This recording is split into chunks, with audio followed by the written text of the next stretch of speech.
il y a un homme qui a changé ma vie, il s'appelle Gambat. Lui, il est éleveur de rennes, il vit dans la taïga, en Mongolie, et sa vie est assez simple en fait, puisque effectivement, il fait des transhumances en permanence, donc ado de rennes, c'est un des rares sur la planète.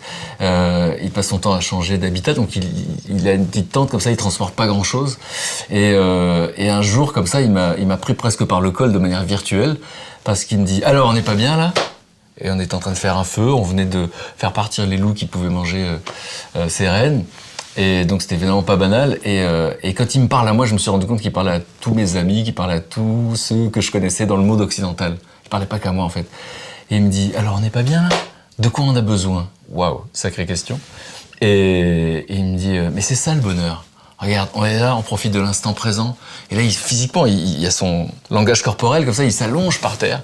Et il me dit, vas-y, étale-toi, mets-toi bien, etc. Et je me sentais coincé, en fait. Et je me sentais anxieux, en fait. Et je me sentais beaucoup moins libéré que lui. Donc, ce qui était fascinant, c'est que cet homme-là savait pas que j'étais en train de m'interroger sur toutes ces questions. Lui, il me raconte que les moments les plus heureux de sa vie, c'est quand il part seul dans la forêt avec un renne et une théière. Et je me rends compte qu'en fait, il est pas en train de faire semblant, quoi. Il est en train de parler d'un ressenti, un contentement que moi je connais pas.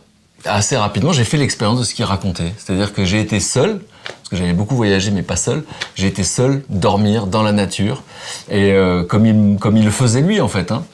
Et moi, je me suis rendu compte que toute ma vie, j'avais évité d'être seul, parce que au fond, je passais mon temps à m'intéresser aux autres. C'était sans doute pour pas m'intéresser à moi-même. J'étais toujours dans l'action. Alors j'avais plein de satisfaction, mais j'étais plus dans le faire que dans l'être. Et donc je me suis rendu compte, en fait, grâce à Gambat, que je fuyais quelque chose. Et je fuyais les émotions négatives.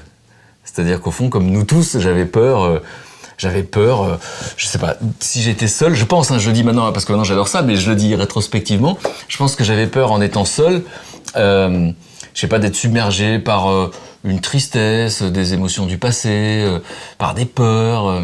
J'ai découvert que être dans l'instant présent, comme il me le recommande, en fait, j'y arrivais pas.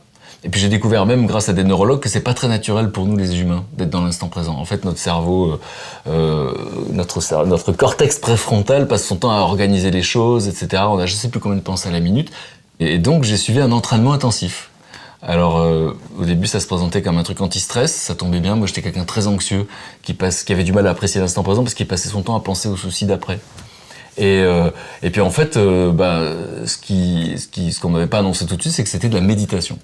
Alors moi la méditation, je faisais partie de ceux qui confondaient la méditation et la lévitation. Donc c'était quelque chose qui me concernait pas. En gros pour moi sur Terre il y avait les gens qui étaient dans l'action, et puis des gens qui pouvaient passer du temps à méditer devant un poster de Bouddha. Alors j'avais choisi l'action. Et puis j'ai découvert en fait qu'on pouvait être encore mieux dans l'action. Et donc la méditation, c'était simple, c'était de la météo intérieure. C'est-à-dire que moi, avant de sortir comme tout le monde, je regarde le temps qu'il fait dehors pour me couvrir s'il pleut, etc. Et la méditation, finalement, c'est une méditation laïque. Alors j'y tiens beaucoup en fait. C'est une technique qui a été aux États-Unis propagée par un garçon qui s'appelle John Kabat-Zinn, qui est un scientifique, et en France par un homme qui s'appelle Christophe André, qui est un psychiatre. Donc c'est important pour moi qu'il ait plein de diplômes. J'avais pas envie d'un truc trop barré, j'avais pas envie de faire confiance à n'importe qui. Et j'ai découvert cette technique. Mais c'est vraiment une technique qui demande de l'entraînement. C'est-à-dire qu'il suffit pas de savoir comment ça marche.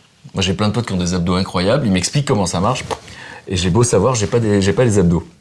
Parce que je fais pas l'expérience. Donc, j'ai commencé à faire les expériences de la méditation et j'ai été très loin puisque je me suis retrouvé à faire une semaine de silence. C'est-à-dire une semaine pour aller à l'intérieur de soi. Alors, c'est l'expérience la plus incroyable que j'ai jamais vécue et du coup, ça change toute la perception du réel. Voilà, c'est aussi simple que ça. Et je me suis rendu compte que ce qu'on appelle le réel, c'est nos perceptions. Il n'y a pas que notre regard, mais il y a plein de sens. Notre ressenti, on fait pas très attention à notre ressenti. Moi, j'étais plutôt un cérébral. Alors, j'ai pas dit un intellectuel, mais un cérébral. Et je faisais pas assez confiance à mon intuition, à mon ressenti. Et depuis que je fais confiance à mon ressenti, alors ma vie, elle est plus chouette. Parce que d'abord, vous faites le tri. Les gens toxiques, il y en a plein autour de nous, on s'en rendait pas compte. Des activités toxiques. Et il y avait des tas de trucs où je me sentais pas bien, mais je croyais qu'il fallait faire ceci ou qu'il fallait faire cela. Et puis surtout, la perception du monde, c'est ce que je ressens à l'instant T. J'ai compris qu'il n'y avait pas autre chose. J'ai compris qu'en fait, le passé n'existe pas, on peut y aller ensemble, enfin voilà, à part dans les films, on sait pas faire. Le futur n'existe pas, et le seul truc qui existe, c'est ici et maintenant. Alors du coup, qu'est-ce qui est important? C'est ici et maintenant. C'est aussi basique et presque... c'est implacable en fait.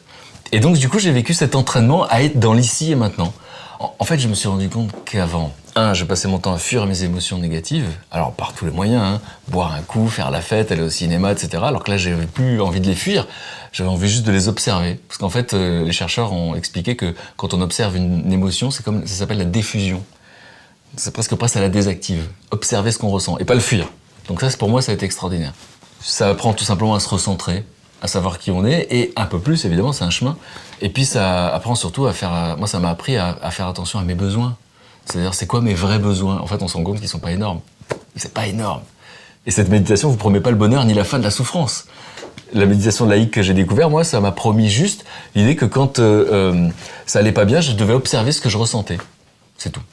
Se recentrer sur l'instant présent, moi, ça m'a appris à me sentir bien. Alors, ça peut paraître égoïste.